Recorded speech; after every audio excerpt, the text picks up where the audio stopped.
Salam sejahtera untuk kita semua. Perkenalkan nama saya Raniera Tambunan dengan NIM C0D021015.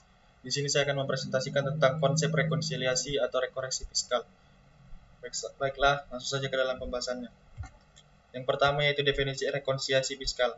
Rekonsiliasi fiskal atau koreksi fiskal adalah proses pencatatan, penyesuaian, dan pembetulan yang dilakukan karena adanya perbedaan perlakuan atas pendapatan atau laba komersial maupun biaya antara standar akuntansi dan aturan perpajakan yang berlaku. Hal ini bertujuan untuk mencocokkan perbedaan yang ada dalam laporan keuangan komersial dengan laporan keuangan yang sudah disusun, menggunakan sistem fiskal dan membantu menghitung penghasilan wajib pajak. Laporan keuangan komersial berfungsi untuk menilai keadaan finansial di sektor swasta serta kinerja ekonomi pada umumnya, sedangkan laporan keuangan fiskal berfungsi dalam menghitung pajak. Selanjutnya yaitu tujuan rekonsiliasi fiskal. Sebagai metode atau cara untuk mengetahui perbedaan yang ada pada laporan keuangan, rekonsiliasi fiskal memiliki beberapa tujuan yang meliputi yang pertama memeriksa draft laporan keuangan, yang kedua meminimalisir terjadinya kesalahan dan perhitungan pajak, yang ketiga yaitu meminimalisir adanya kesalahan hitung. Selanjutnya yaitu jenis-jenis rekonsiliasi fiskal. Yang pertama yaitu beda tetap atau permanent different. Jenis yang pertama yaitu rekonsiliasi beda tetap. Rekonsiliasi beda tetap adalah jenis rekonsiliasi fiskal yang terjadi karena adanya transaksi yang sudah diakui oleh wajib pajak sebagai biaya atau penghasilan atau biaya sesuai standar akuntansi keuangan. Yang kedua yaitu beda waktu atau time different.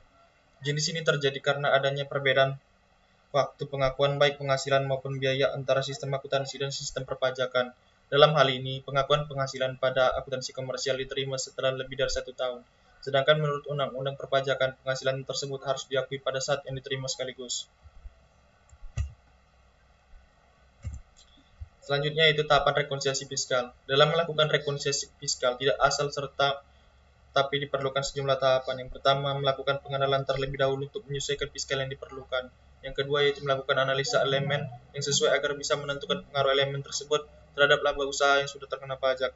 Yang ketiga, melakukan koreksi fiskal dengan cara memantau angka-angka koreksi fiskal positif dan negatif.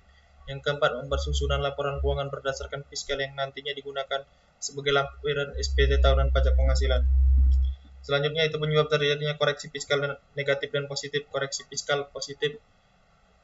Koreksi fiskal positif yang pertama yaitu biaya yang dibebankan atau dikeluarkan untuk kepentingan pribadi wajib pajak atau orang yang menjadi tanggungannya.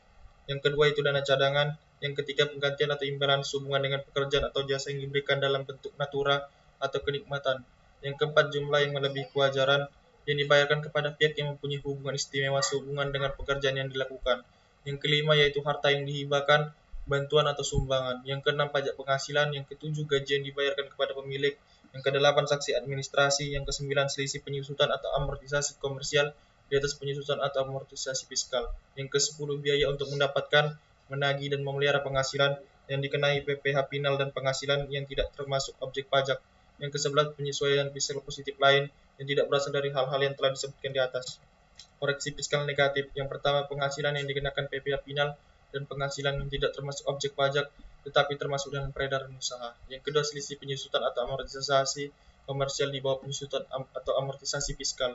Yang ketiga penyesuaian fiskal negatif lain yang tidak berasal dari hal-hal yang telah disebutkan di atas.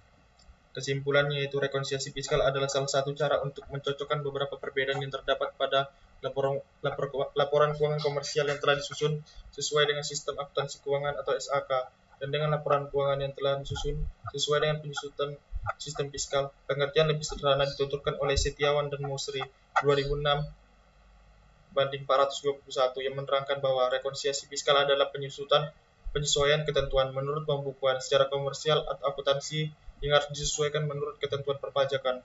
Rekonsiliasi fiskal diterapkan pada keseluruhan penyusunan laporan laba rugi yang mencakup pengeluaran atau beban serta pendapatan. Sekian presentasi dari saya. Terima kasih. Salam sejahtera untuk kita semua.